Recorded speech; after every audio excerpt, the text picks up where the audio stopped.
meeting order. Please rise for the pledge of allegiance.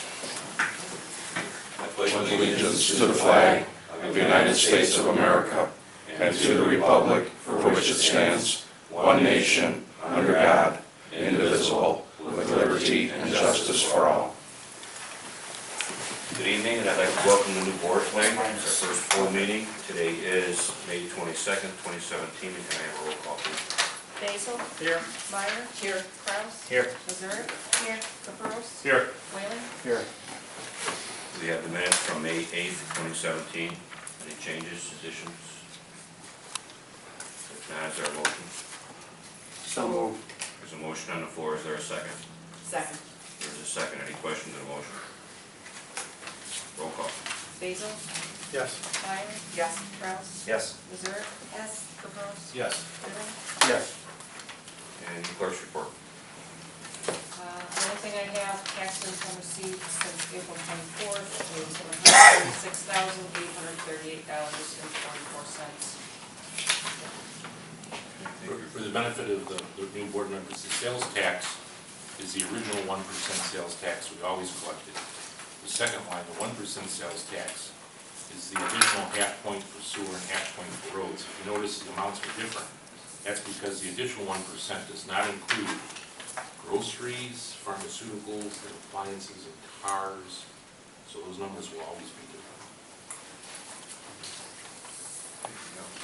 Anyone from the audience wish to address the board? If not, Finance and Administration, Trustee Basil. Okay, Commonwealth Edison notifies the village of a rate increase. Please see the enclosed letter.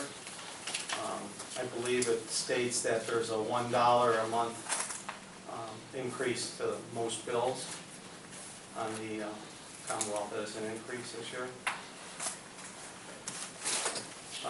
The second thing I have is consider an ordinance authorizing the village president and the clerk to sign an extension of the intergovernmental agreement for aggregation of residential electrical bills in the village of Beecher for an electrical supplier.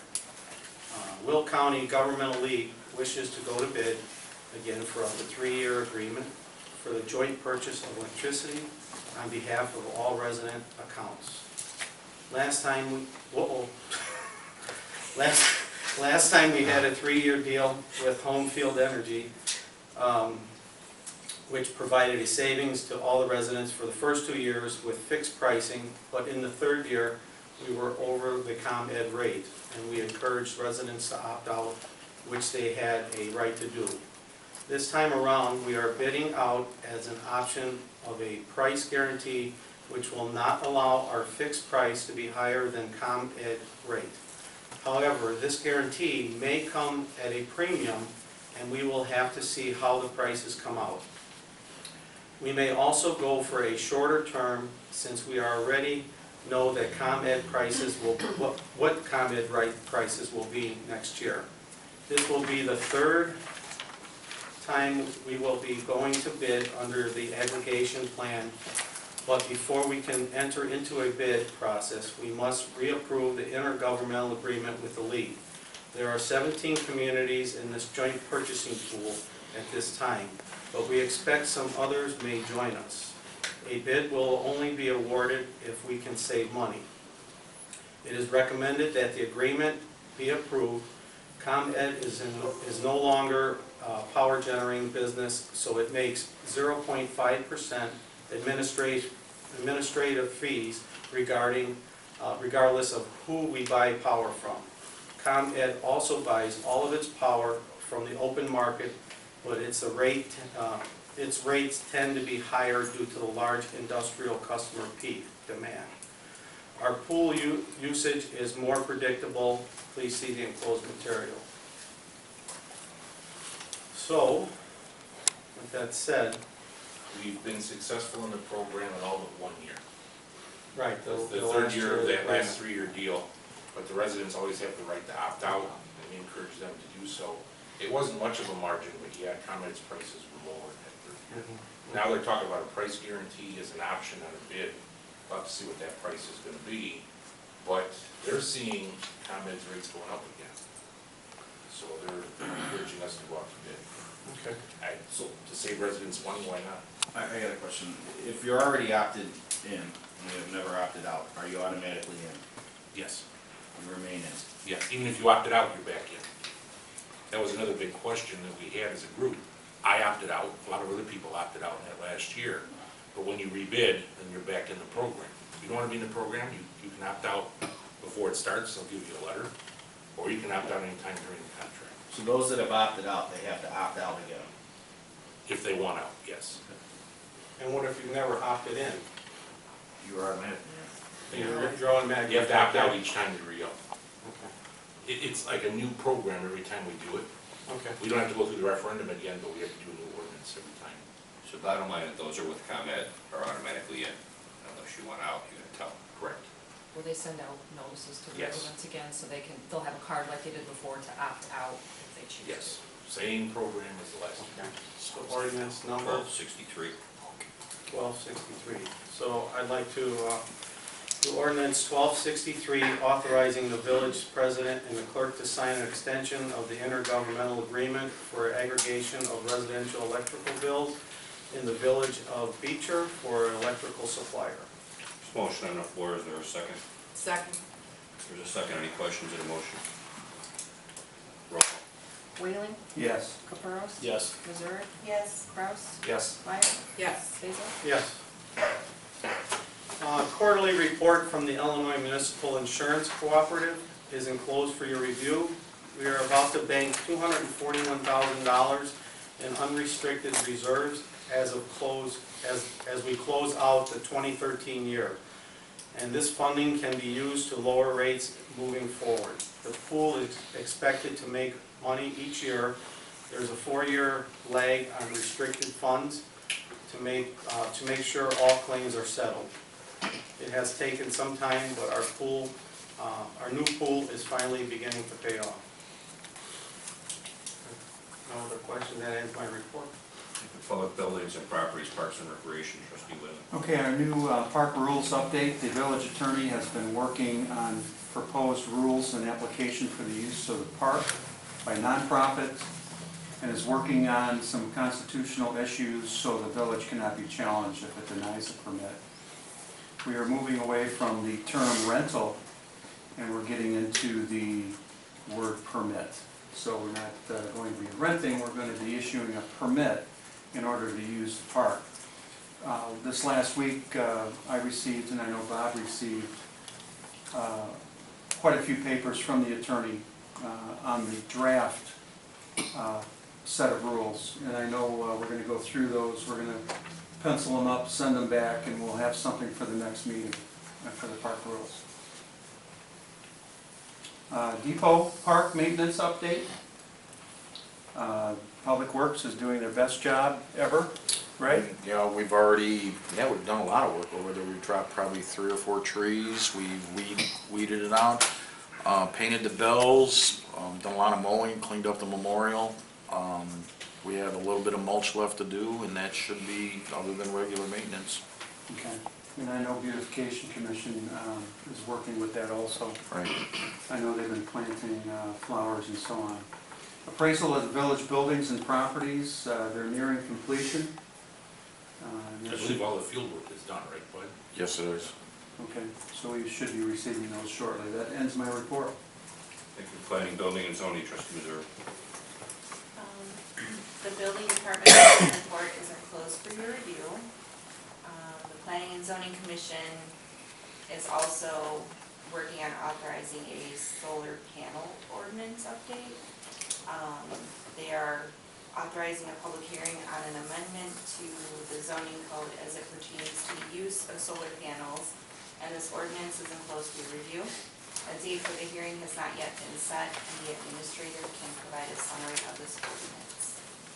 Basically, we're going to look at allowing solar panels on roofs in residential areas.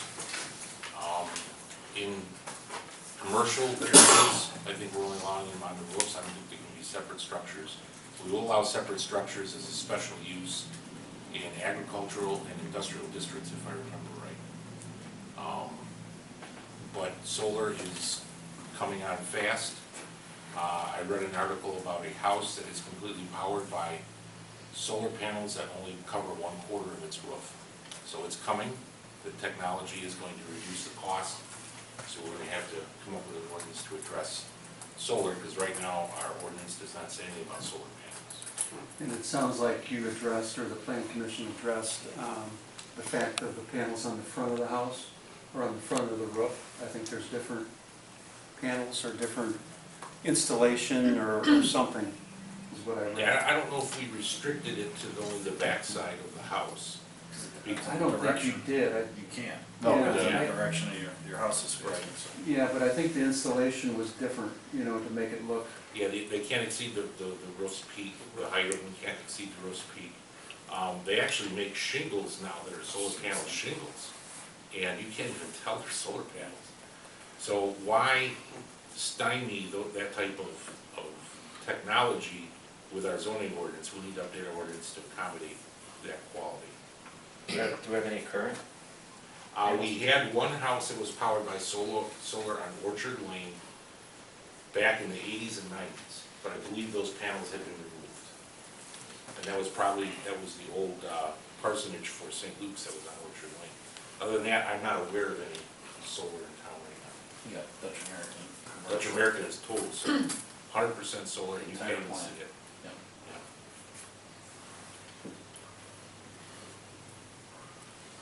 Yeah.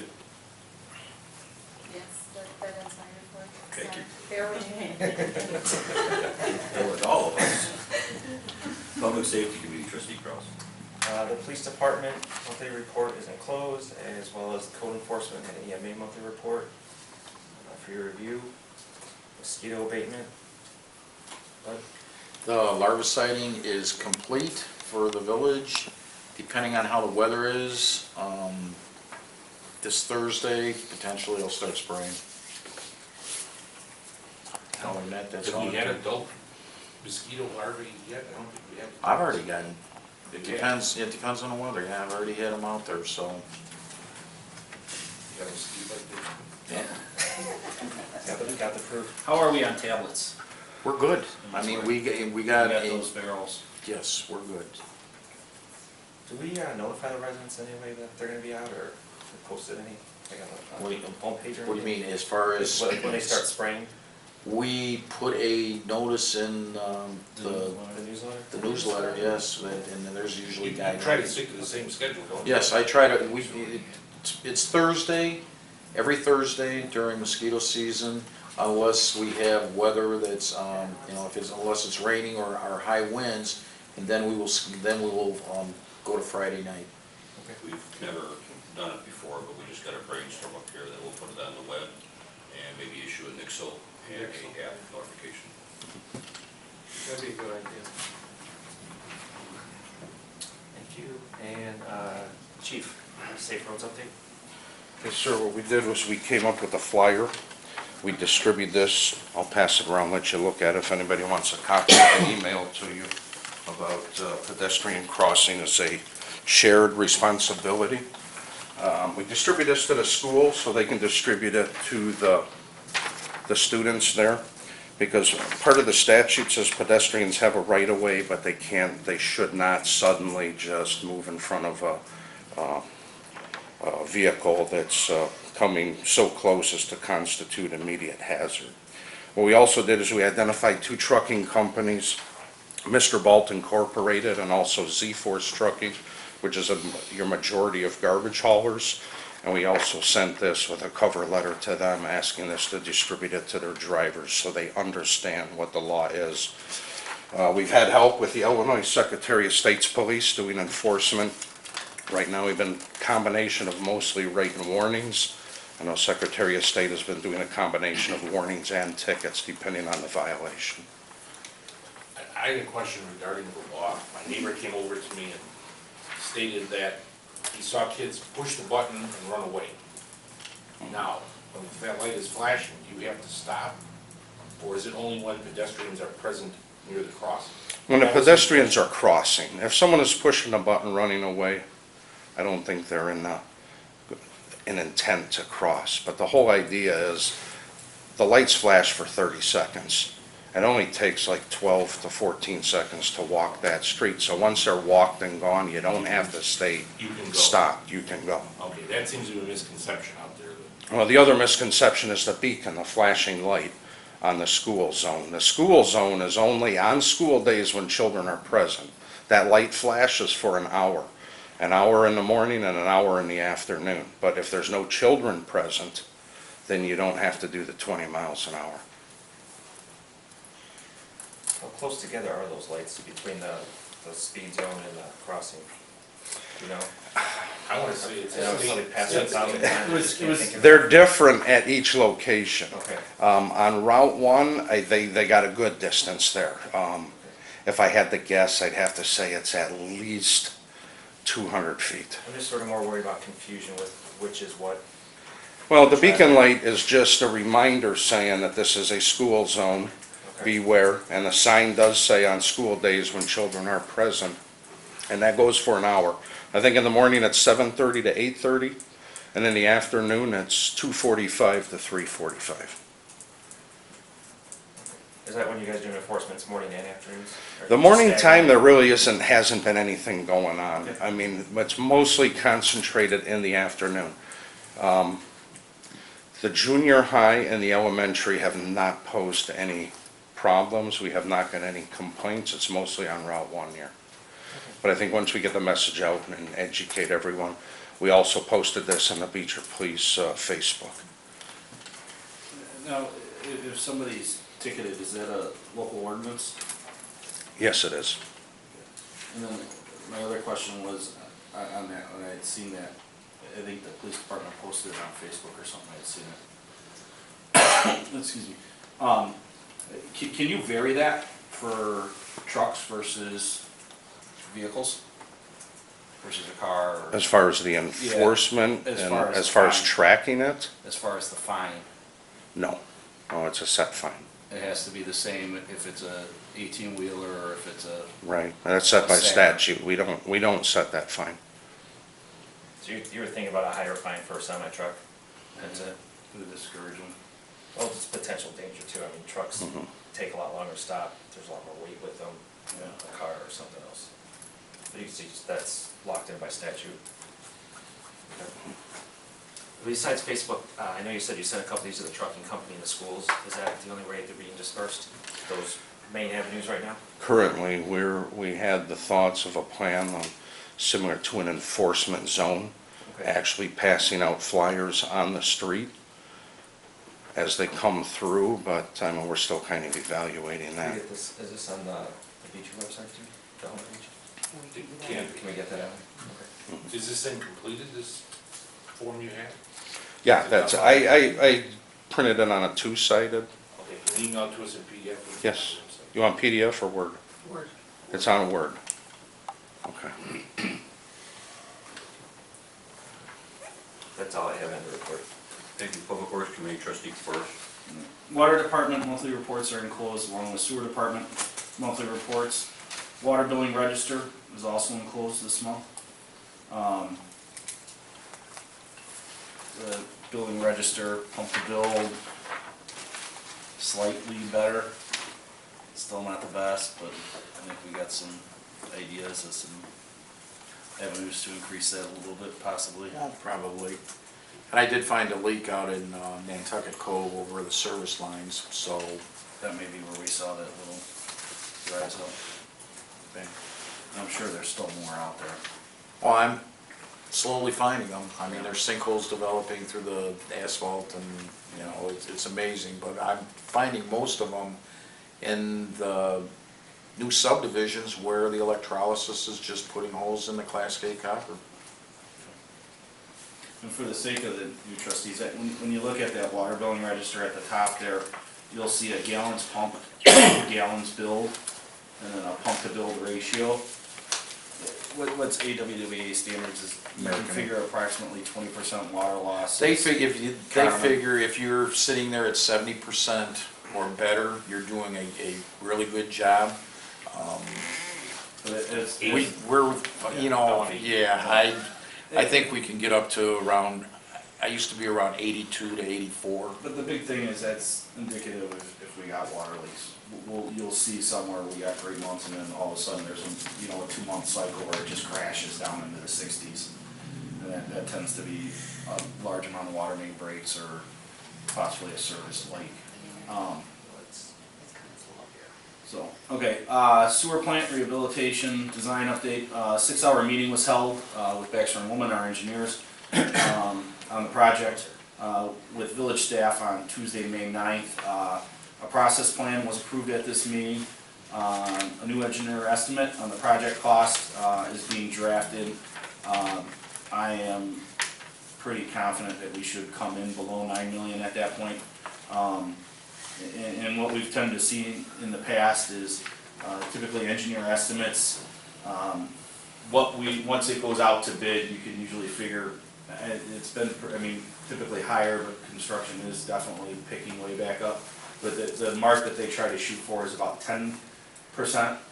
There's usually like a 10 to 15% leeway there in their engineer estimates as to what they really truly hope the bids will come in at.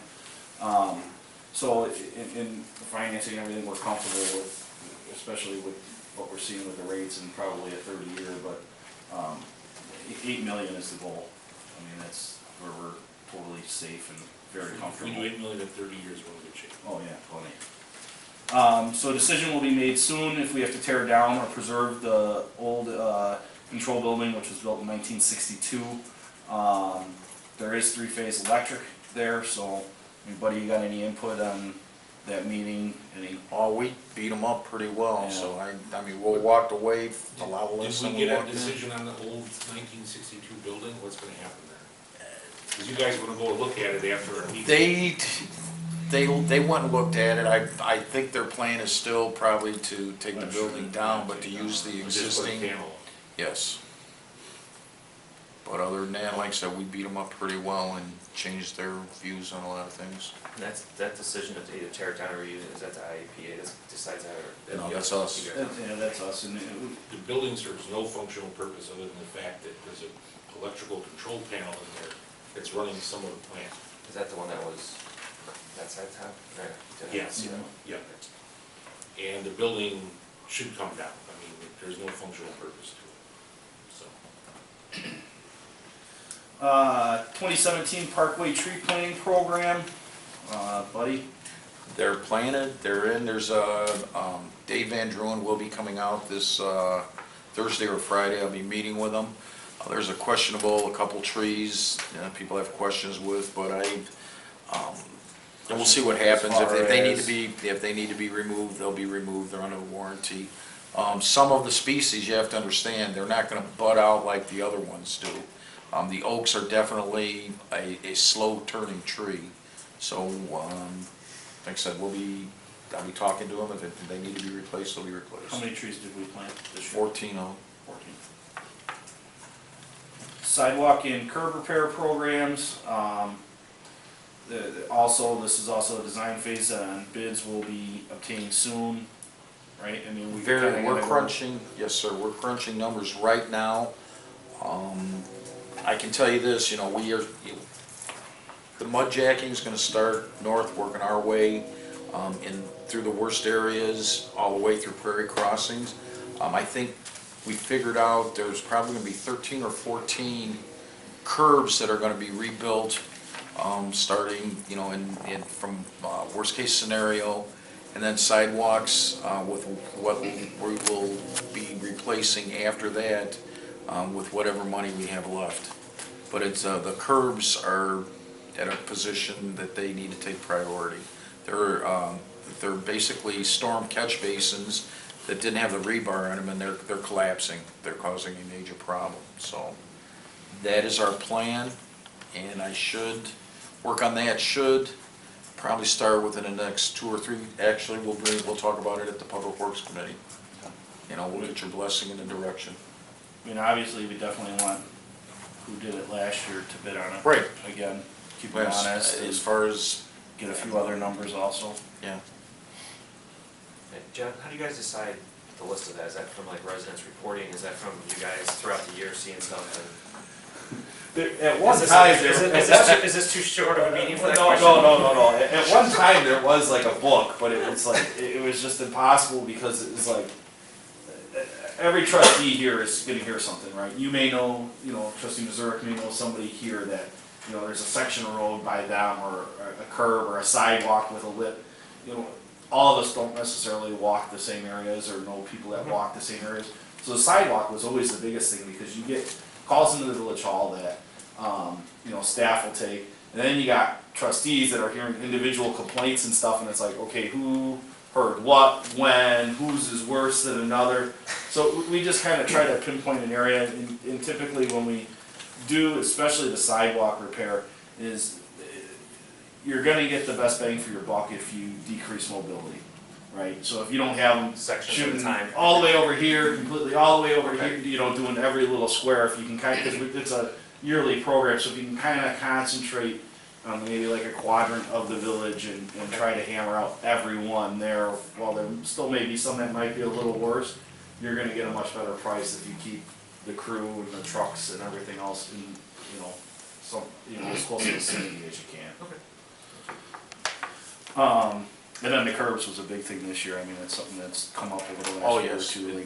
Like, We haven't been able to really address those concerns over the last The couple of years. biggest problem with curbs is the heaving. You'll see the heaving offset, and water sits in the roadway because it can't get around to the drain, and then it causes more damage to the road, so you do have to if fix you go the up and down like Aspen and Pine, especially in Prairie Crossings around there, there's a bunch of them that are just horrible. And you'll see them, it's right there at storm sewers. It also causes a problem when they snowplow, if it heaves a certain way and a snowplow hits it. That's what I was going to ask, because I'm, like, at the sewer's right in front of mine, because I'm at that T, and it's just, there's a huge crack. Yeah, because we won this. And this is because there's no rebar in there? And The one in Well, my house. pretty much so. Twice. We'll find out when to break it up and take it out. That's an assumption, but it's a good one, but. The problem is when you get near a drain, the curb was not done by a machine, it was hand formed and hand poured. Those are the ones that usually give you the biggest problems. It's not the machine. No, and we've kind of learned our lesson a little bit, it's been a big learning curve as to what and how the right way to go about doing it. We've updated our subregs to That's include right. more stringent curb tie rotting. Good. Water main patch repairs, from last winter's main breaks. We typically do these They're done. twice a year. They're done. And is that what we did, was cold patch on Penfield? Yes, we did. We cold patched in the winter time. So we didn't have the snow, and it did make sense to, asphalt those. But Indiana, Miller, and Talbot. Yes, they're done. Yeah. So, it's done. I went in the cold patch Penfield. I would have still did the asphalt.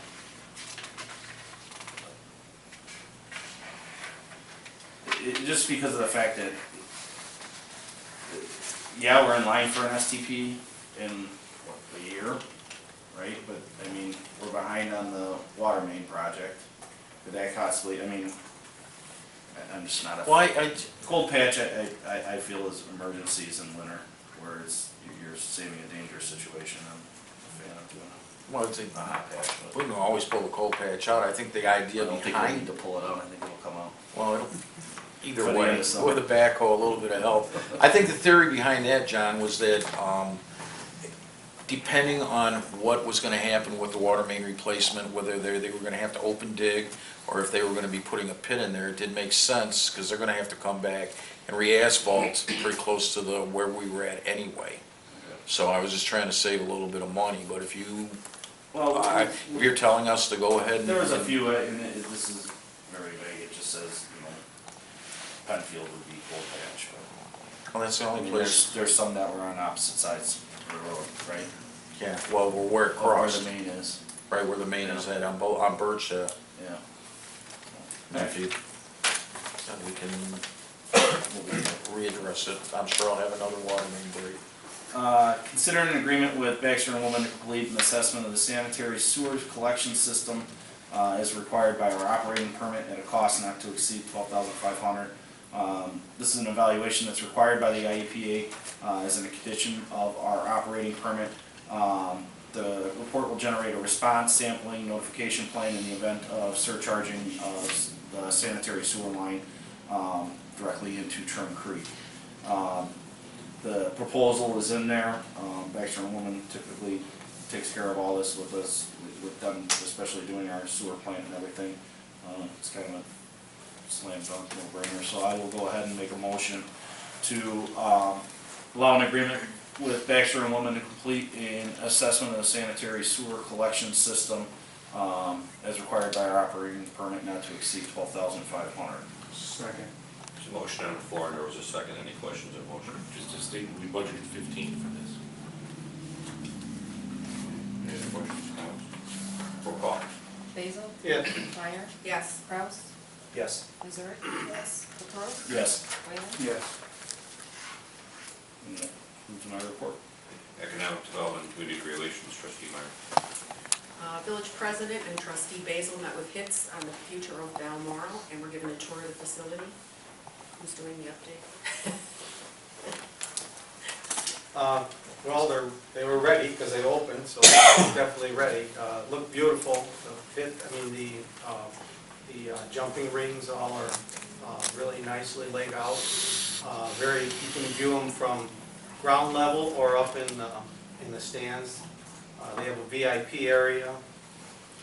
One of the things that they talked about was on Saturdays, there may be a $5 charge, and what they do is they go to and get non-for-profit businesses or organizations, and they come and they take the ticket prices, which are $5, and it's all donated to that organization. Like I think the Women's Club and Creek did the first day, I think, or the first Saturday. So every Saturday, I think there's a $5 charge. Is it every Saturday, Greg? Was it, or? I don't know. Yeah, I think it is. Almost all the Saturdays are a $5 charge if they have an organization that's going to be there. And what the organization, the people come and they park cars and they take tickets at the gate. So they're basically working, and then the monies are for their organization. So I thought it was a very nice deal for the community. And other than that, they are hoping to have other venues open year-round, like weddings and so on and so forth. Each time we have gone, we have given 2 Beecher brochures, one of which is basically sights to see, and the other one is all our businesses trying to push Beecher. Creek is obviously where it's at, or unincorporated Creek, but obviously we keep telling them that Beecher is their neighbor, and please come and visit us. And from what I understand, a lot of them have, like with Princess Cafe and so on and so forth. And I understand the chamber is also making another brochure to also put in. They have what they call them, the stand where they put all the brochures. a stand. Kiosk Yes, or something like that, where you put all these brochures for the people to see. Brochure stand. I had a thought, I don't know, and it's just a thought for economic development, is having 3 brochures, are we doing us a disadvantage by having 3 brochures? So maybe the 3 of them should come together at some point in time. And granted, time is of the essence, and I realized, how everybody's doing, but maybe we should have a meeting in the mines. I've already sort of mentioned it to the chamber, saying that, hey, I know you guys are doing it, we're doing our thing, but maybe we should do our thing all as one, because I think we're, not really serving us very well by doing that. What I think I was going to say, I forgot what it was. Well, the mayor's thinking about it. I heard a rumor through the grapevine that they were considering possibly a 4th of July celebration or something. They did mention it. They did mention 4th of July celebration. I don't know if it's this year or upcoming years, but they did mention it. They won't pull it off this year, though, will they? Well, Do they understand that Beecher has 4th of July? we've told them that before, that's in our brochures. I believe I even mentioned it that day. Yes. I did. I jokingly, but I was trying to make a point that B comes before C, Beecher comes before Creek. And she remembered that because when she replied to an email, she said that. So trying to in other ways enhance Beecher, not to mention, everything that we do. They could be a nice corporate sponsor too, of our celebration. I don't know I don't think we sent the letter to them, but that's a possibility, yeah. That was about it. And obviously, if you're not friends with them on Facebook, you should do it for a little while, because the information is just constantly coming out about who's winning and what they're doing. There is a lot of local talent there as far as people that are working there from Beecher, from what I understand. So it's so far it sounds like it's been a positive thing. And I think you can go to their website and actually view the jumping, and they have close-ups of the riders on their website. The next two items are sort of conjoined. The Gould Street Boardwalk, it has come up before in the past. I actually have some new information and some new pricing on some different things. However, in order to have that conversation, the first thing is we would have to have a motion of reconsideration of the Gould Street Boardwalk bids, and it would have to be made by a trustee who voted with the negative majority. So, would any trustee who voted with the negative majority last time be willing to make a motion to reconsider the Gould Street Boardwalk bids? I'll make a motion for a reconsideration of the Gould Street Boardwalk bids. Motion on the floor, is there a second? Second. There is a second. Any questions to the motion? Roll call. Williams, No, Caprows, Yes. Missouri, Yes. Kraus, Yes. Meyer, Yes. Basil. Yes. Okay. In the packet, there are two bids that we looked at last time, comparative bids that were a decent price. Our budget for that project was $50,000. I'm actually going to go back in time a little bit for the two newer trustees. Years ago, back in probably 2009, the downtown business owners had come to us and wanted some help as far as rejuvenating downtown a little bit. At that time, we wanted to do a partnership. We wanted them to do some improvements to their buildings, and we would see what we could do. And they were looking for lighting, park benches, things like this. Well, for one reason or another, the economy turned, things didn't happen, we didn't have the funds, things didn't happen down there as we had expected, and nothing really happened. So fast forward to maybe 2014 or so, something like that. I got put on village board then, and we revisited the situation downtown. And one of the concerns we had is if we did something for the businesses downtown, it's showing favoritism as opposed to other businesses in town. So we defined downtown, what downtown meant, recognized them as a more of an economically disadvantaged area due to location, and agreed we gave some incentives for businesses that opened down there, and said at some point in time we made a commitment that if the businesses down there were to do improvements and do facelifts to their businesses, that we would do what we could to try to spruce up downtown. So up to nowadays, one of the things we had looked at, I think we originally about a year ago when we first started thinking about it, we were looking at wrought iron railings, things like that, which were rather expensive, and I don't remember what the prices were, but we kind of went from there into going old school to a boardwalk. Initially, that concrete that's down there now is built over the original boardwalk that was there back in the 1800s. So we didn't like the fact that there's no railings down there, there's businesses, you've got a decent height, if somebody falls off and gets hurt, there were a lot of things we wanted to address.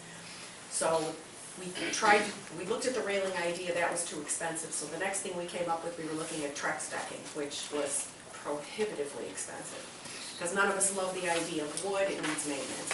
When we finally came down to the only thing that was affordable within our budget was wood, and basically it would be a block long, sort of a deck. It would be a boardwalk with railings, it would do everything that we needed it to do, buried conduit inside of it so that in the future if we wanted to do electrical lighting, it would work. I think one of the concerns when it was voted down last time was the fact that wood takes maintenance, and it would be an annual maintenance. I always thought also decorative stamped concrete would be nice, but I know my husband worked for a company that did that when he first retired years ago, and it's very, very expensive. So this week, just for giggles, I called the company out, met with them last Thursday, and had a guy give me a quote for stamped concrete. Not colored stamped, but regular stamped concrete, where they would pour 4 inches over the top of the existing concrete, pour 3 inches down the front, and do, they call them skins. It's still decorative, it looks like cobblestone or stone, and they put a release coat in, they put powder in it to make it look dark. They seal it. I know this is expensive, I had figured it would be about 80 or 90,000. Well, he came up with a quote yesterday, he emailed me, of 60,000. Still beyond our budget. It would not have railings. He actually said he works with a company that does wrought iron railings that would probably, for that length, I didn't get pictures or anything, could do railings for 18,000. Still puts the project way out of budget for what we'd like to do. But I talked to him about maintenance, because one of the issues we had was maintenance of the wood. He says that that still needs maintenance. So every year to 2 years, you would have to power wash the whole thing and then seal it. I asked him how much the sealant costs. He says if you do it yourself, you're looking at probably $800 to $900 in sealant, and then a day to have it apply and dry. You know, if you did it overnight, you'd probably have businesses open the next morning. But you're still looking at similar maintenance to try to seal a deck or a boardwalk. So that didn't really come into budget. It was cheaper than I thought it would be, but still not within budget. And again, non-maintenance free. So I don't know that there's anything we could do down there that would be 100% maintenance free. So, kind of back to square one as far as what we'd like to do. We can still do the deck. I actually was brainstorming this morning. I called the mayor to ask, to give him kind of some results of this. He said, well, suppose we got quotes for the boardwalk without the railings, and could get a decent price for railings, so you'd still have wrought iron railings, but with the wood. I mean, that's always a possibility too. I kind of wanted some idea of what everybody else thought. I know both of you are new, this is the first year hearing of it. The important thing is that the businesses that are down there now are spending a lot of money in rebuilding those businesses. They've done not so much that you'd see from the outside. They've redone the old hardware building that's next to the south of the lean-to that they redid. That didn't even have indoor plumbing. That thing was an original 1800s building that had nothing inside. The electrical was non-existent or antique, so they've done a ton inside drywalled. I mean, they've done a lot of work in those buildings. So we were trying to renew our commitment, to do what we could do to beautify that downtown. Just to clarify one thing, my thought was that if you were to incline to award a bid to one of the bidders tonight, we would discuss the railing with them as an option. Because if you remember right, I believe the contention of the railing all along was not really appealing to some. And remember, the original print had one railing on it, then we went with another print on it. So if we were to award a proposal tonight, we would continue to discuss the railing with them. And then maybe some other, I have to admit, even Trustee Merritt, 2 meetings ago, gave me a picture of I would imagine, I believe it's the railing where it's like, looks like a small, slender wire through it, similar to maybe like wrought iron. The new decking that The they're new using. decking or whatever it is, so. Like an industrial wire? Yeah. Yeah, like an industrial wire, or like the other one that I saw, which is appealing, but again, I have no idea what any of this costs, is with Gold Street, they came in with their enclosure for their deck, which was partially glass, clear, probably plexiglass, I would assume. I mean, something like that could be an option. So my point is that the railing still could be a point of discussion if we were to award to this bidder. And that was probably, I was one that was probably one of my least favorite things about doing, I liked the idea of a boardwalk because it kind of took you back to the old, the old original days, but I was less than excited about the deck railings that makes it just look like a big old deck. Plus covers up the fronts of the buildings. If you have wide boards, when you do the vertical boards, it looked like a deck, so. But So, anyway. are we talking two separate phases then, or two separate bids? One for just the deck, and then one later on for a railing? I don't think we could do it that way, in my opinion, because the specs called for a railing. But the specs also made mention that there could be adjustments made. So the railing that he would have would be an adjustment. And the railing is included in these bids? The bids have the railing, yeah. It's Yeah, all, it's wooden, yeah. It was more like a baluster railing on the top. And the two bids, the two lowest bids have come within $50 of each other. DK Construction was $42,850 with a 1-year warranty. T&K Construction was $42,900, 2 years on labor only. So they were. Was there ever a bid for the railing and maybe just redoing or patching the existing concrete? Maybe putting a face on the front of that staircase? And also adjusting, and I know those concrete stoops, I call them stoops, but steps, they have fallen, and I know they have to be redone. But has there ever been any bids just for a railing and redoing the steps going up and then repairing? Because I know that it was brought up several times that it's uneven, you know, there's possibly a tripping hazard. Well, You we know. walked it, when we were down there last Thursday, we walked it. I mean, when you stand up there and look down the block, it's not even patching. There's places where it's kind of, you know, coming down into the center of the sidewalk. There's weeds growing up here. There's, you know, he was gonna go 4 inches or more in some cases to try to, you know, actually level it out to a decent grade all the way down. I don't know that patching it would work. You would have to re-pour it. And the only difference between that and what he's doing, which it would be cheaper to do it without the skins on it to make it look decorative, you know, you could also just re-pour concrete. Be cheaper than this. So with the maintenance concerns, we know we have to keep it, you know, we have to maintain it. Is this something that can be maintained in-house with our public works department, or do we need to bid out to maintain this final product? Wood or concrete? The wood. That would fall into us, probably. I'm sorry, but you know, it would save money. This is one thing I will say. Anybody who has a wood deck at their house that has ever done a wood deck that is maybe 10, or let's say 20 by 20, which is a good size wood deck, 400 square feet. It is a lot of work. It is not fun work. It is miserable work, in my opinion. And it is long, it's tedious, and it is difficult. This boardwalk, if I remember correctly off the top of my head, was 240 feet long by 10, some spots 12 foot wide. Do the math on the square footage. It's a lot of work.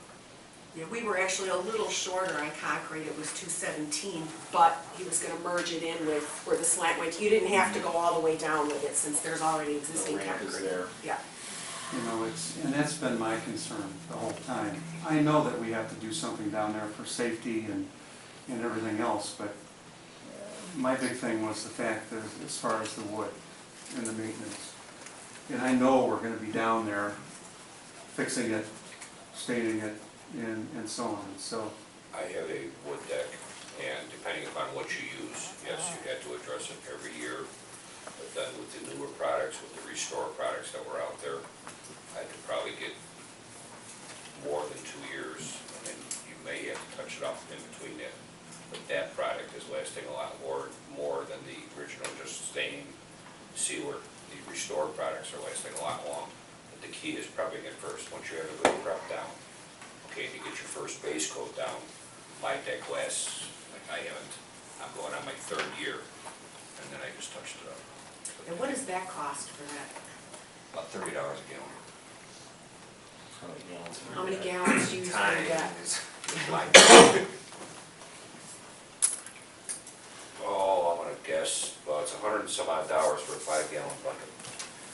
And that's 5 gallons, so, I don't know, figure maybe 10 times that. But see, that's your own deck.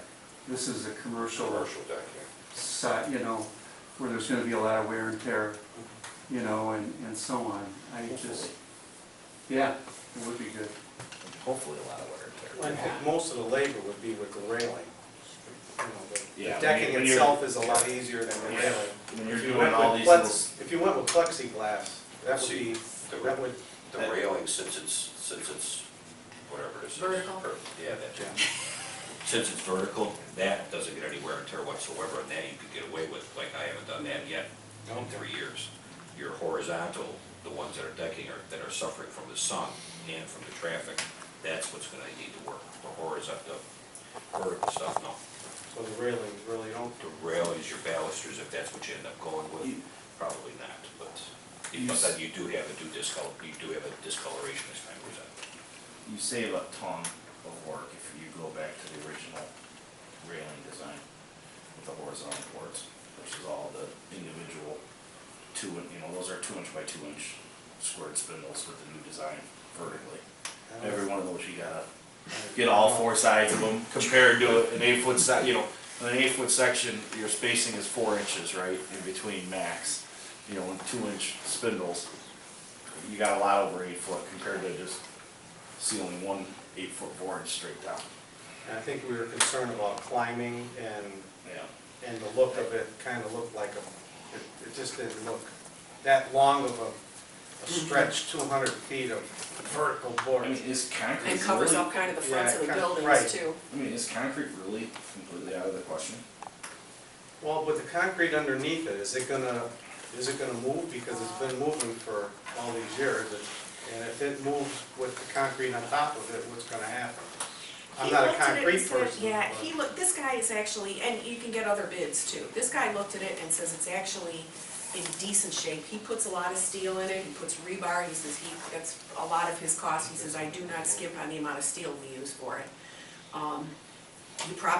You get a different bid if you don't go decorative on the top too, if you just did plain old concrete.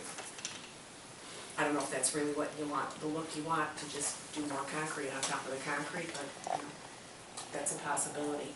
I think the difference in maintenance too, he says it'd take a few hours, basically you power wash the thing, and then when you do seal it, he says you're spraying sealer on it, and you go down the way and you spray seal it, and you know, let it dry. If we look at same concrete, we have to look at the drainage out there too, because I know those buildings drain to the street. The advantage of the wood deck is the water can pass underneath it and still get out. With the stamped concrete, if you raise it, let's say 4 inches, I don't know what it does to the drainage of those. Can't you swales put in between. catches in there and But you're adding costs and it's gotta be engineered. You know, Between Sitting Bull I'm and not the following you. building to the south. It's a Those buildings sidewalk drain to the now. street. Yeah, but if You're you go up you're 4 doing it all inches- brand new, you pitch it any way you want. You want it to drain to the Right. street, You you pitch pitch it the towards the concrete street. towards the street. You want it to pitch to the north, you pitch everything to the north. You want it to But you're pitch to the limiting it south, 4 inches. Jonathan, next to Sitting Bull, if you go south, there's a gravel area there, and it's already lower. So if you went up another 3 or 4 inches, it would make a swimming pool. It's not the sidewalk that they're worried about. The sidewalk is, The lot. right, if you went up over 3 or 4 inches, it would just trap the water Didn't your between those, concrete guy say the same thing? between those two buildings. What? Didn't your concrete guy say the same thing, what drainage? The south, south of where? Sitting Mine Bull, about that gravel drainage? area. No? Yeah. Okay, I don't know where it is. And he- No, his was just to basically even that sidewalk off. You've got spots now that are dipped in probably way more than 4 inches. He says it would be 4 inches in some spots, a little more, a little less in others, to basically kind of make your grade straight. So you Or wouldn't be going pitched up in one to, direction. Right now, I mean, it's pitched to the center, in the middle of the sidewalk in places with the weeds growing in the middle. so he wasn't going up to the first stair like we are with the wood. That was open for discussion, but yes, he was in some of them. Every stair is a different height, but it would be the lowest of the steps. And there's different stuff. This was not a total solid firm quote, because he says there's too many things you guys have to come out and discuss, but he says it would be close to this. We'd have to Kind put of allowed conduit in there for- too for the wiring, that was. Pardon? We have to run our. Yes. That's one thing he doesn't do. He says he does not do electrical. If you want to throw the conduit in, he'll pour over it. It goes right into the concrete. They've done it before, but as far as him laying it himself, he does not do that. How did you guys wind up at the deck, because this seems to be the majority? Was there other the things big thing discussed was just- before? Was it economic? it was economic, and I think the big thing was historic. Right? I mean, that's Historical, what yeah. was there. It It's trying was to a- restore it to was the a deck. look of the Yeah. It years was a ago. deck. Okay. And if you're, just again for the new trustees, is we had a meeting with all the property owners, brainstorming of what to do, and that's what the end result was, with the money we had. I think if we had $100,000 to spend, could we consider concrete? Sure. Do we have $100 to spend? 100,000 to spend, 75,000 to spend? Well, my feelings is, we got bids for 42,000. We have extra money, we can do our lighting. And, I mean, this has been going on for over a year now. We either do it or just You're start, tomorrow. yeah, start over and with concrete, I guess. We'd have to look for more funds. What kind of railing was with this bid? Just the standard? None. None? His was none. Railing was with the extra. Yeah, this was just the concrete was 60. No, I'm, Oh, the ones this? in the log. Those were, we went with horizontal, no, it was the vertical rails on this one, right? Your standard, like 2-inch valves. 2 inch. Yes. Like any It stars, doesn't have to 2 be inch. so narrow, so. It was like basically on a deck where you got all the. It's 4 inch. Spindles. Yeah, Yeah, spindles. Exactly. Every building inspector has a 4 inch spear. They can Because the stick other it through option was rails. having.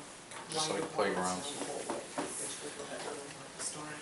I think the Big biggest wall of thing wood. that really needs to be considered here is the business owners, right? I mean, would I probably prefer concrete? Yeah. But I think the fact of the matter is you got,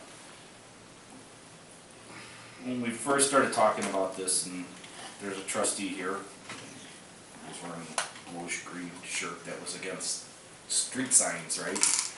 And I remember another trustee saying, look, you gotta dress up the area, you know, it's all about perception, and, you know, I think that trustee used an analogy about an attorney's office. If you walk into, or a doctor's office, if you walk into a high-priced professional's office and the carpet's dirty, and the couches are dirty, and the chairs are stained, and the magazines are 4 years old, what kind of impression do you have of the service you're gonna get?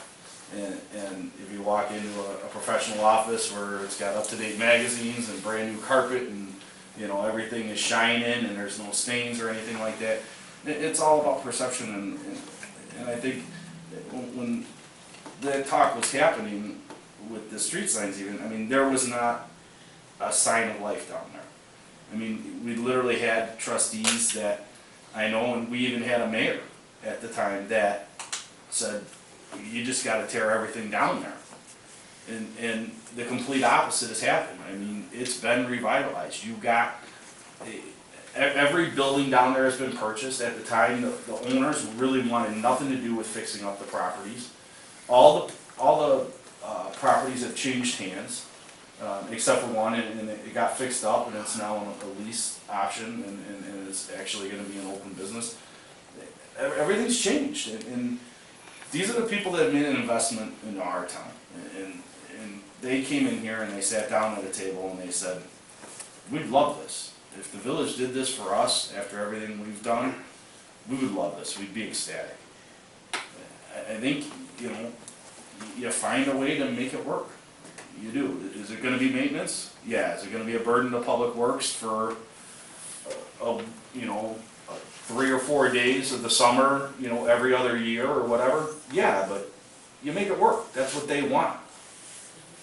We want to keep those businesses and those owners happy. And I mean, it's. I mean, it sounds like this was kind of promised to them. They are expecting us as a village to take care of that, correct?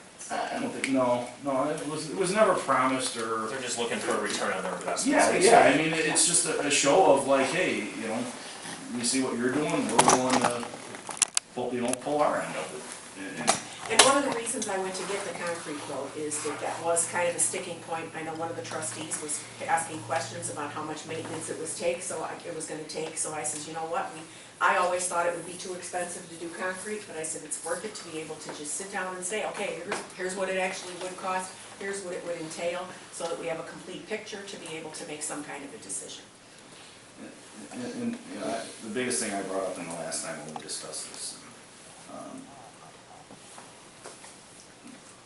and I was in the negative majority because I abstained, and I abstained, well, went with that negative majority. And I only did because I know every single contractor that bid it, so I didn't anyone think I was playing a favorite or anything like that. But that's neither here nor there. There's always going to be situations where you know somebody or something like that. That has nothing to do with what we're thinking about doing here.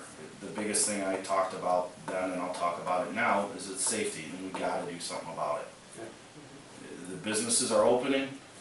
We've gone from just the coin shop. The coin shop has changed over, and it's actually a pretty cool little antique store there now. And you have an operating restaurant bar. You have another one that's going to be opening up in a couple weeks. It's time to pull the trigger. We cannot keep kicking this can down the road months down the line because somebody will get hurt and we'll end up liable.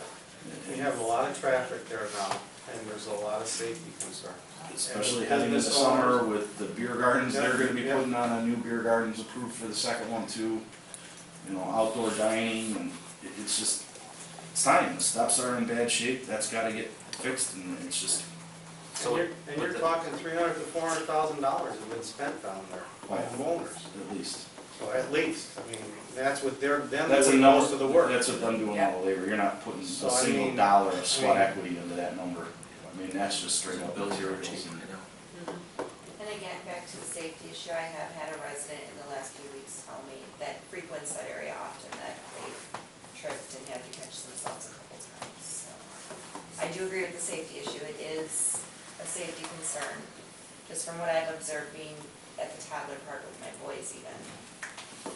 So with the summer coming, what are we talking about time frame there? I mean, is this something that is immediate, is this something that's gonna take, I mean, is this a month project, a 3-month project?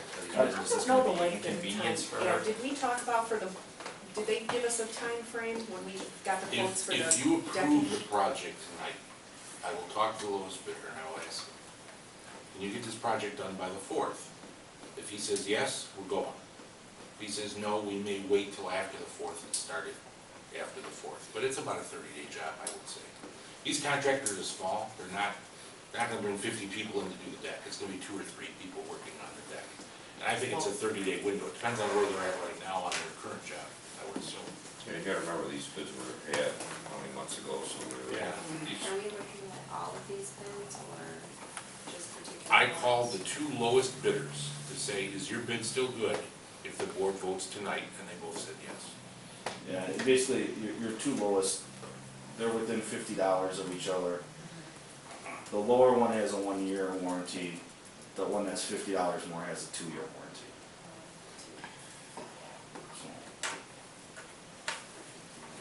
So. And Any other questions or input or? No, I just agree that, you know, we gotta take care of the safety down there. I just think we can do it in different ways. What You kind know. of, well, did you have? Well, a railing and fix the steps and level it off, you know? Like level what's currently there? Right, level the concrete, put up a railing. But the one thing that, and this I know, just through the trades, is if you were to do like a self-leveling or anything on there, it's gonna crack away and it'll be gone in a year. Like any sort of quick set that is self-leveling, it does not last. It'll be gone in a year. And that's not really the design of it. And to level it out and to do it to where it's safe, I mean, because you have, I mean, there's literally sections of concrete that are raised up 3-4 inches from another adjoining piece where there's a relief cut. I mean, you're literally talking about chipping away, reforming, supporting with rebar, and I mean, the railings alone, I think you're probably looking at $20-something thousand. The steps are atrocious. They're completely out of, they're a complete, I'll say it in a public meeting, those steps downtown are a complete violation of our ordinance. That was actually what the concrete guy's comment, he goes, well, that can't possibly be in compliance with your codes, just looking You at. can't, the your steps. rise, every rise has to be the same. You're And allowed isn't- 1/8 inch difference. and The last step, you need a pole vault. Yeah, I mean, you're talking, And even above and beyond the decorative work, that's extra labor for them, just leveling it off, rebar, and pouring the concrete, he says you're looking at 41 yards of concrete, plus steel reinforcement, and just to make that thing, you know, not including anything that has to do with anything decorative. That's how. There's one section of the sidewalk that's totally gone. This It's boardwalk hollow, would too. address I all don't the know what's safety holding that issues. thing up. It's, like I said, it's hollow, and the old coal Everything's chutes. It's gonna structures. go all over. Yeah. You would have to use a lot of rebar. for lack of better terms, it's the best bang the buck to solve all the problems. I think it would, I mean, is there any like a drawing or rendering what it would look like, or We had an architectural print drawn up, I didn't bring it with me. picture from the 1800s, I don't know. No, actually, Mike's new look. We had, yeah, we had.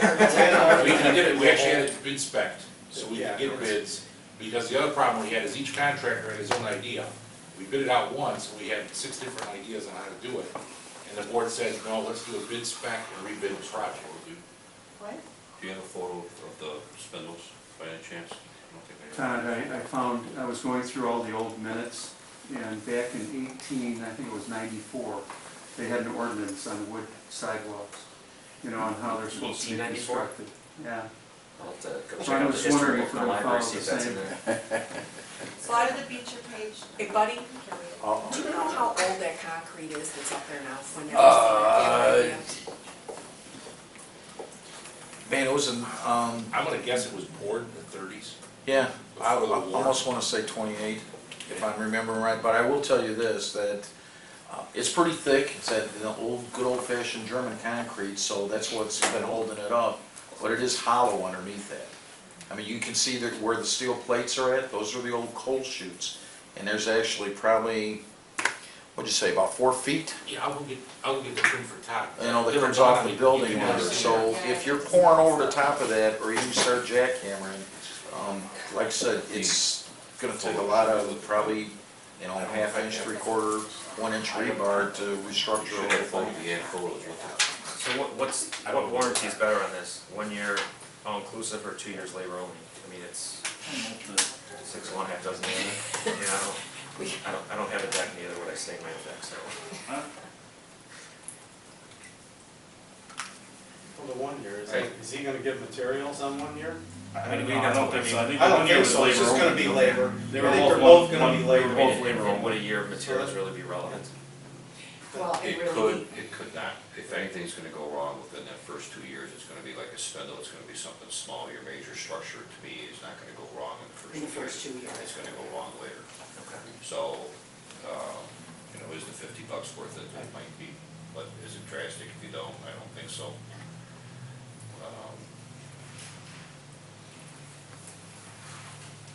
And I wanna say Bob would have to come back in the room. Yeah, I was just waiting for Bob to come back. Yeah, Bob, when you call for the warranty, is it labor only or labor and materials on the warranty? For the 1 year. Oh, I don't remember. I know the one was, the one for T and K was labor only because it's, Yeah, and that's why I was asking, because I think they were it's both, cited I there. think they were both labor only. Jonathan, That's why we went. doesn't the treated lumber come with a warranty The- that extends more than 1 year? I don't think it's 1 year. You gotta, It's womanized and yeah, womanized, you gotta let it completely dry. before you Right. seal it. Not you're just sealing it. And you gotta wait. Yeah. The same, I'm sorry, west side of the. same with cedar, you got 1 year that you gotta let it dry out. This is decorative, and no. Cedar is the same way. If Yeah, not, even if they come to this, they could just do the caps. They could. Yeah, so they're in cedar, it should smell nice. Actually, we'll have electric power for a while. That's We're running pipe under this. I told you. But we didn't think we'd have enough money for that. It's a good project. This runs, you said the entire block, between the houses and all that stuff, to the park, past the park. This would be the hardwood. on the other corner, This is Suba's house. I don't know who owns the that house. should have put that in. Yeah. The other side. The old side. Coming down the circle. It just goes completely over, no demolition. Keep them kids with like, there's gonna have special platoon on there again. Yeah, that's- Just like when we put in work, I was putting up the no skateboarding signs. Put it up, and the next day become. Okay, some of the conversations going on may be beneficial to everybody else, so.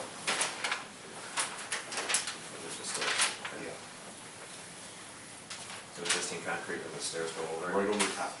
And we can, the stairs now are pretty narrow. There's no railing on the stairs.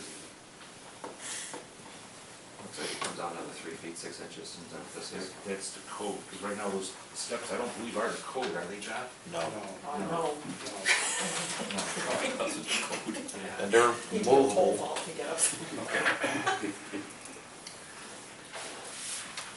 You have two options, either make a motion based upon what's there, and then go in as it is. You can add a motion saying that you can further discuss the railing with them, come back, or you can just simply send, and I know this is not gonna make anybody happy, but send it back to the committee to make the final decision about the railings. So whatever the pleasure of the board is.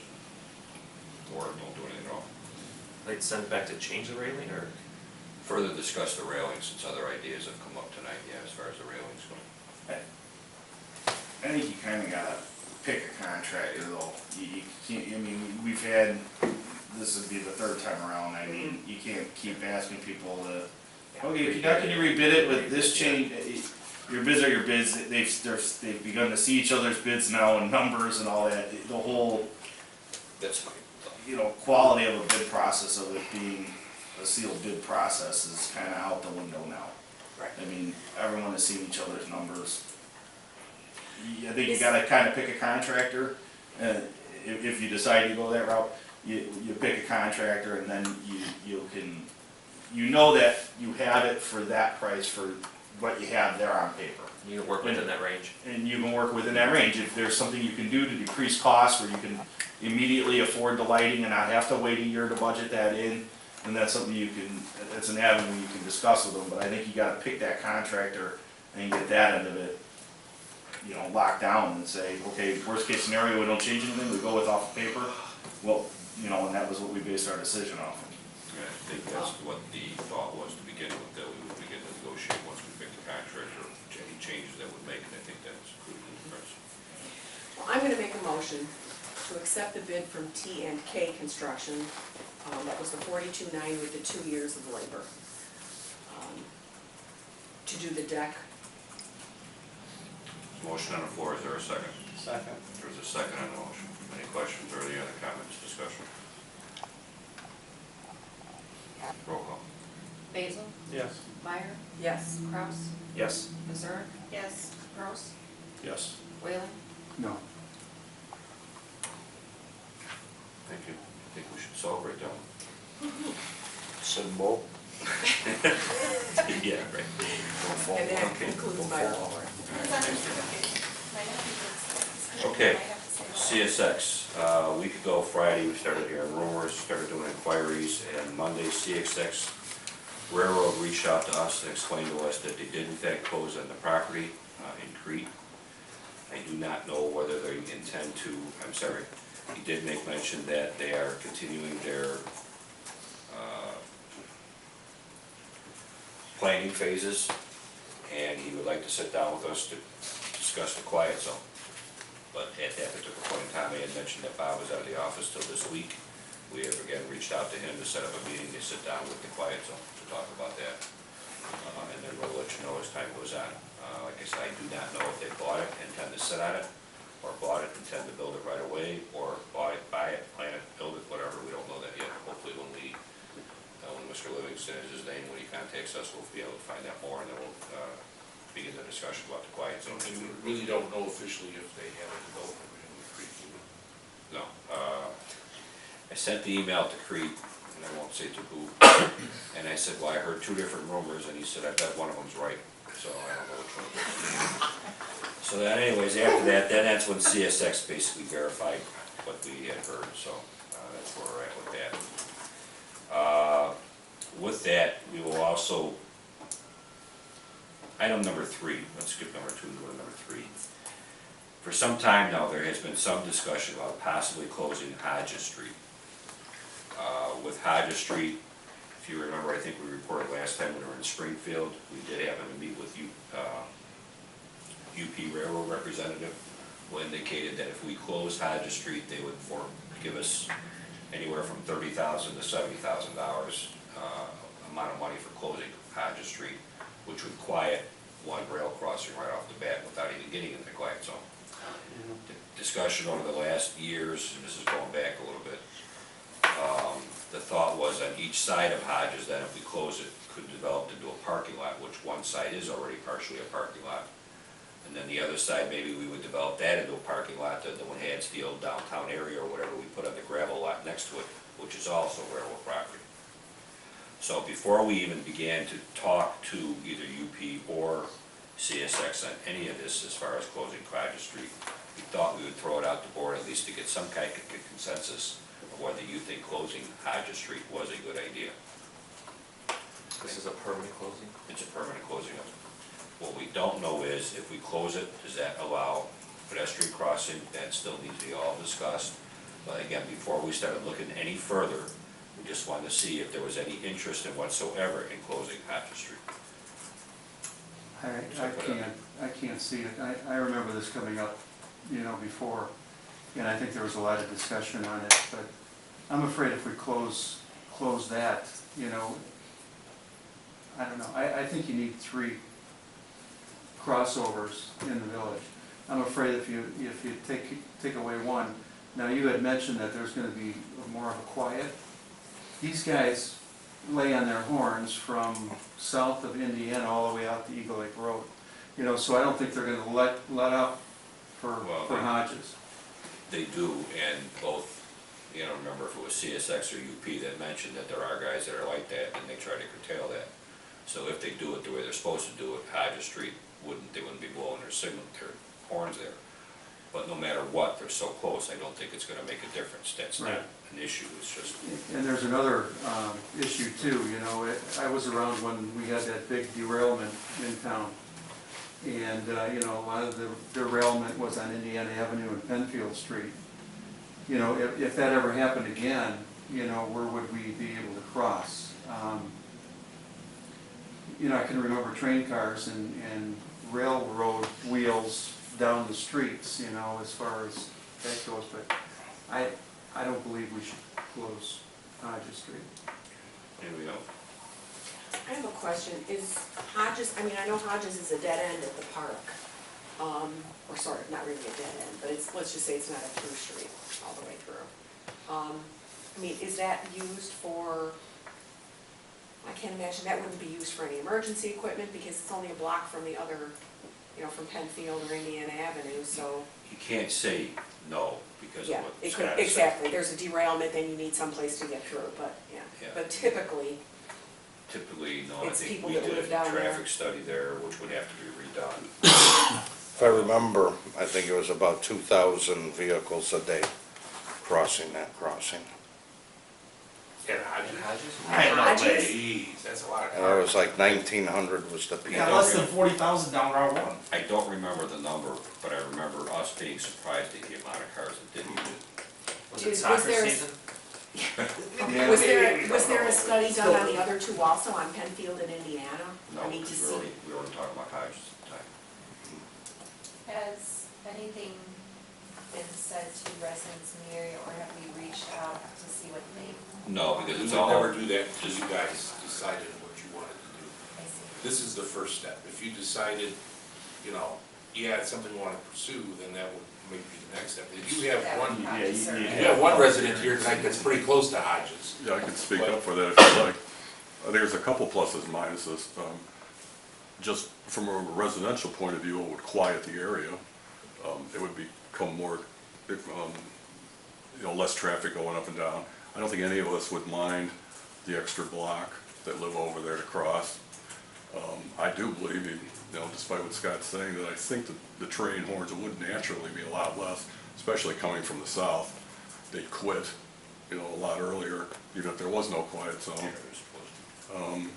But the other side is a lot of people walk that route, they drive that route. There's people who are walking back and forth all the time there, you know. There's a lot of pedestrians. that There use is, that. there's a lot of pedestrians there, so And I think Going over to the they park. go to Lions Park too, for over that. it's nice to have it there.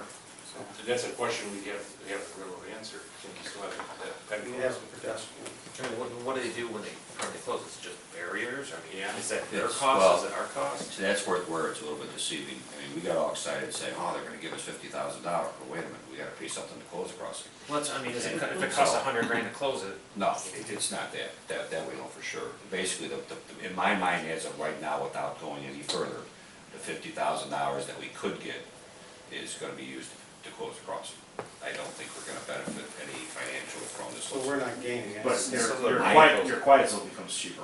And that's what I was saying, Well, yeah, so, the quiet. Yeah, so money you would spend. because that's If part of you the get a quiet zone. zone, you'd If spend it on takes everything you get to close it, and however that would be accomplished, you're still reducing, you have four crossings for a quiet zone right now, you're reducing the cost of your quiet zone by 25%. That's correct. So, and now, I do agree with,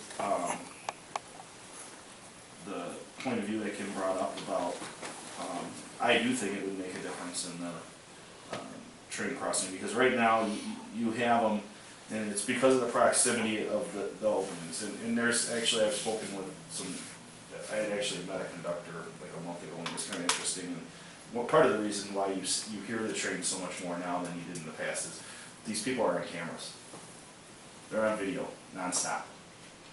So, for liability issues, they are on that horn a lot more than, you know, there is no he said, she said, I blew it, I did, I blew it. It's all on video. You see it with Metro conductors and everything else. So I do think it would make a difference because they'll lay on the horn through all three straight through. They just won't get off it. So I think you'll reduce it by a third. And then this is the point that Kim will probably want to jump over and strangle me, but I think that if there is concern about the number of crossings across with derailments and everything else, is I have always been one that's been somebody that's been intrigued by exploring an underpass at Miller and pushing that through for safety vehicle reasons, police, fire, ambulance.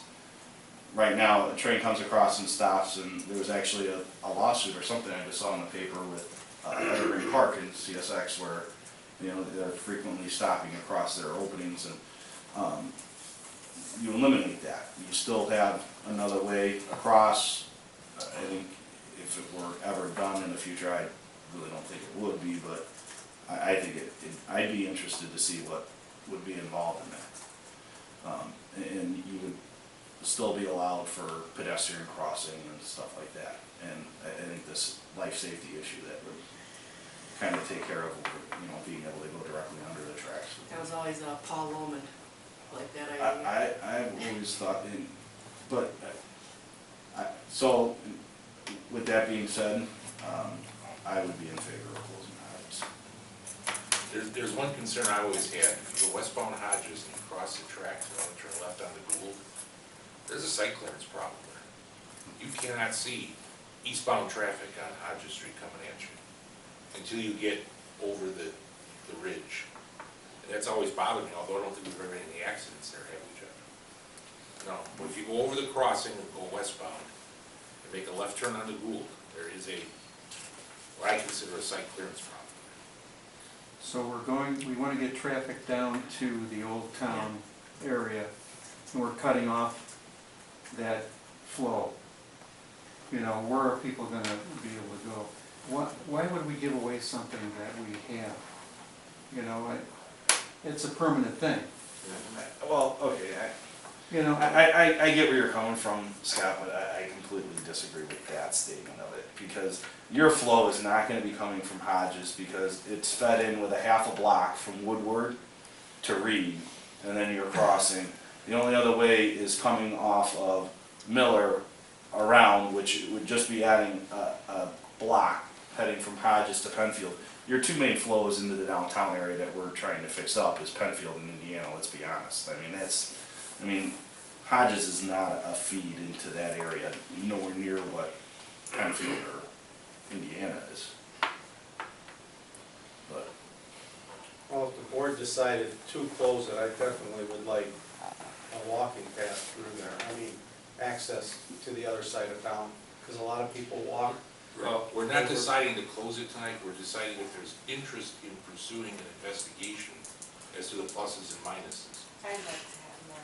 Yeah, you have to survey the residents, you have to do another traffic study, let's figure out where we're at. And if you guys said, no way, you know, there's no way we're ever gonna close Hodges, don't worry about it, then why waste staff's time in doing all that research?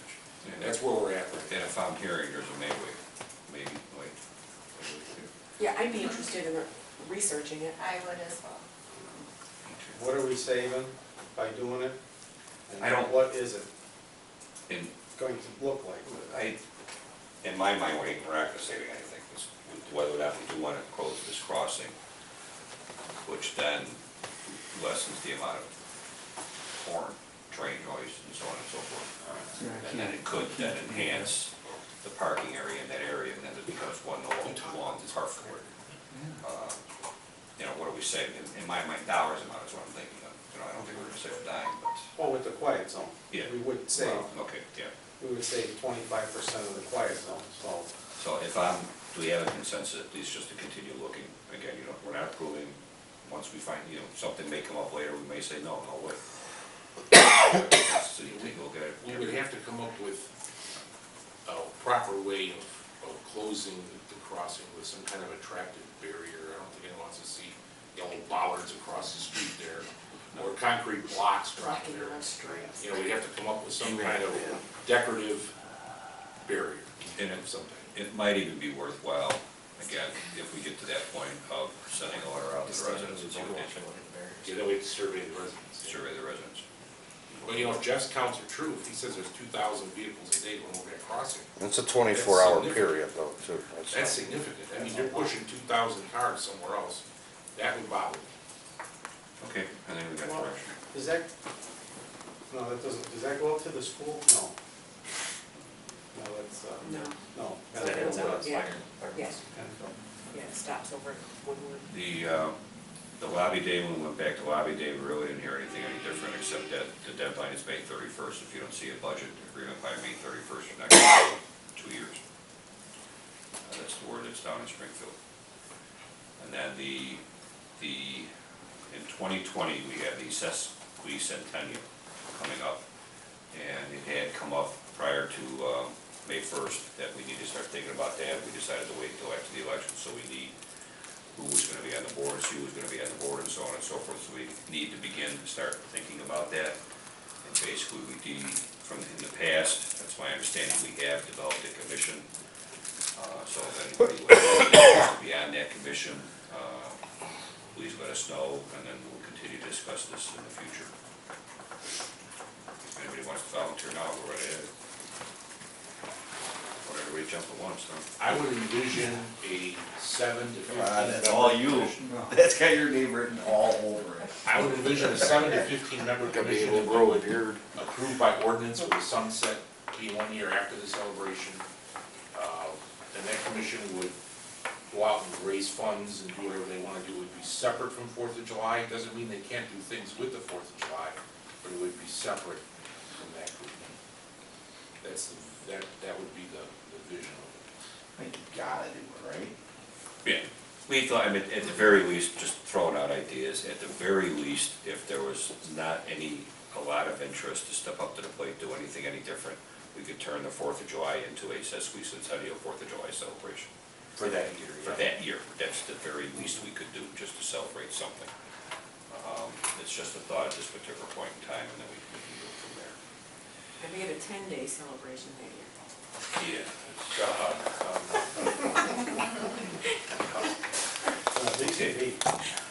I have some additional appointments to make tonight. They're all before you, most of which are commissioners, but we do have one.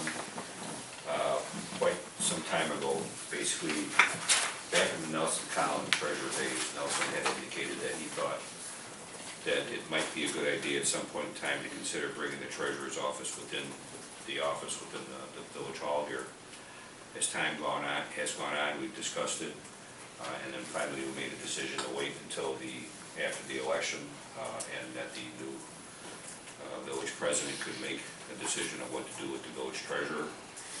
We have worked it out where I would like to appoint Donna Rooney as the village treasurer, bring it within the office. We would not appoint a deputy treasurer at this particular point in time. If in fact we need it in the future, we can do so. And at the same time, we did hire an accounting firm by the name of Alexa Chuck, who is out of Crete. We've had a discussion with her, who is willing to do the reconciliations. Staff has met with her, I have met with her, Bob has met with her, and she's willing to do it at far less than what the overall budget would be for a deputy treasurer and a deputy treasurer when you $100 combine. a month Yeah, $100 a month. for outside eyes on the books. The one thing that we thought was important was that the way we were doing it, everybody was internally, we needed somebody outside taking a look at what we do, how we do it, so that they would raise the red flag and say, hey, something doesn't look right as far as the financial aspect. The check and balances, we have all that answered. So with that, I would like to first and foremost appoint Donna Rooney as our treasurer. On the beautification commission, I've asked Bud Calver to be the village liaison. Sandy Lohman, Steve Weishauer, Gene Smith, Jessica Treco, and Georgia Bradovich. 4th of July Commission, I've asked Marcy Meyer to be the village liaison. Kim Coleman, Ron Coolman, Ray Smith, Jerry Meyer, Patty Meyer, Bruce Becker, Kevin Bouchard, Mary Lou Cooper is an ex officio. Bill Voss, Chuck Hain, Cameron Ollendorf, Robert Barber, Dora Voss, Ken Bobowski, Barb Hodgett, Steve Kane, Nicholas Hain, Mike Lau, Marge Cook, and Howard Perry. Under the Youth Commission, I've asked Stacy Mazurk to be the village liaison. Terry Caspit, Heather Graham, Trish Moran, Brandy Flores, Joe Terry, Phil Solomon, Laura Irwin, Roger Sipple is an ex officio, Emmanuel Gonzalez, Diana Jerkadis, Amy Kramer, Mary Rose Giannotti, and Elizabeth Rapaz. Historic Preservation, Scott Whalen will continue to be the village liaison. Virginia Bath, Ken Hallmeister, Don Sala, Arnie Cooper, Marilyn Ollendorf, and the Ribbon of Hope would be Frank Basil, continue to be the village liaison, Dean Bettenhausen, Barb Hodgett, Myra Kosis, Howard Perry, Chris Szymanski, Susan Sebastian, and Mike Stanula. And with that, I would ask a motion to support. So moved. There is a motion made and there is a second. Any questions to that motion? Who made the motion, is that? Frank made the motion and Scott second, right? Right. John. I used to sit there. I used to sit there. Sit down, I'm taller than him. Sit up, John. That's Frank's old seat, that's what happened. Wait, is that all? I mean, this is like. I'm in a chair, I'm not standing up. I can tell. Okay. I think I gotta go. So I paid now for moving you guys around. All right. Is there any questions to that? Roll call. Whalen? Yes. Caprows? Yes. Mazur? Yes. Kraus? Yes. Meyer? Yes. Basil? I am so sorry. All right, I think everybody got an invitation, I'm not 100% sure. But HITS is having a VAP luncheon, and we are all invited on January How about June? 10. Not one. How about June? January 10th from 12 to 3. June 10th? June 10th. We need to feed them. How about if we restart? Johnny, I got you all flustered. Yes, yes, you did. All right, June 10th from 12 to 3. I cannot be there, I'll be in Florida. Okay, so I would ask that if all or some of you can attend this. Can we bring guests? I can't remember. Bring me, Scott. I have Okay, my Frank. hair. I think you can. You can bring a spouse, I think. I Let's check the cards.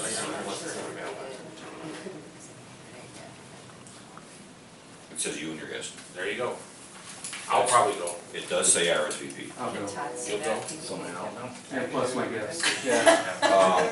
For the benefit, I will send a copy of it tonight, I will email it to all of you. Okay, then ask them that I'll make the reservation Okay. on behalf of everyone that is going, so I have a head count. We can even carpool here and go up there. Or maybe just go up there individually, so if you have to leave early, you can. Okay, that, Yeah, he's gonna send out an invitation, then you respond to that, let us know. too, it's probably gonna be easier if you do it. Somebody will get sent out an email. Okay. Any other old business to come before the board? Any new business to come before the board? The village attorney will be at the next board meeting. He was scheduled to come tonight, but he had another emergency ZBA meeting that he had to go to on a continuation. So he'll be here June 12th. Okay. This is just something for the residents at the Beecher Community Hall on January. Oh, boy. On June 7th, from 7 to 9. I think Lori Summer and Julie Ogala, they're having a community conversation on opioids and the use disorder and suicide. So if anyone's interested in the community, that's June 7th from 7 to 9. We're going to have some doctors speak on the subjects. Any other new business? Is there a motion to adjourn? Second. Motion made, and there was a second. Frank made the motion. He seconded it too. Little Frank or big Frank? Basil? My face already. Basil? Yes. Meyer? Yes. Kraus? Yes. Zurich. Yes. Caprows. Yes. Whaling. Yes. I want you to know that the village president was the only person that had a paper packet. Okay.